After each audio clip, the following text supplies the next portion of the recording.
নমস্কার বন্ধুরা, সবাই কেমন আছো? আমি ভালো আছি। আজ শ্রাবণ মাসের প্রথম সোমবার, তাই আমি শিবের ছোট্ট করে পুজোর আয়োজন করেছি। দেখো তোমরা, আমি শিবলিঙ্গকে এখানে নামিয়ে আলপনা দিয়ে ফুল রেডি করে ফল সব গুছিয়ে রেখে রেডি করে আমি পুজো করছি। প্রথমে শিবলিঙ্গকে আমি গঙ্গা জল দিয়ে ধুয়ে মুছে নেব।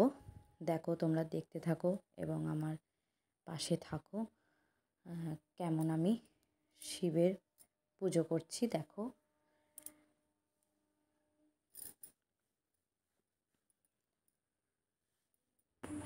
এরপর আমি গঙ্গা জল আর দুধ একসাথে মিশিয়ে শিবের মাথায় ঢালছি। নমঃ শিবায় নমঃ, নমঃ শিবায় নমঃ, নমঃ শিবায় নমঃ মন্ত্র বলে আমার শিবের মাথায় জল ঢালা হয়ে গেল।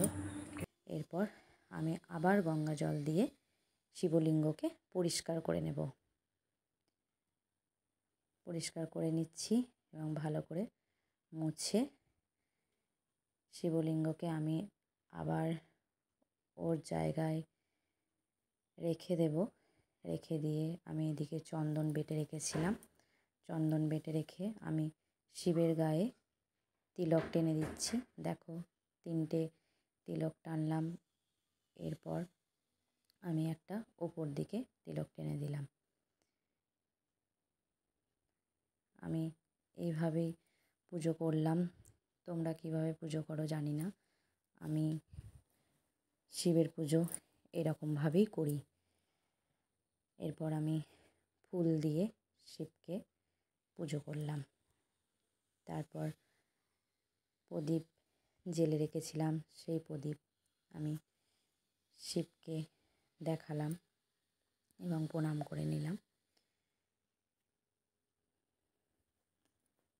এরপর একটা শিবের বই আমি পড়ছি শিবকে উদ্দেশ্য করে।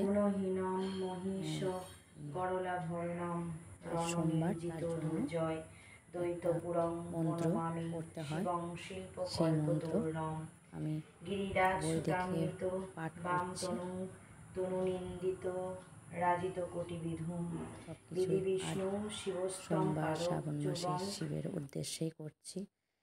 দেখো আমার পুজো হয়ে গেছে।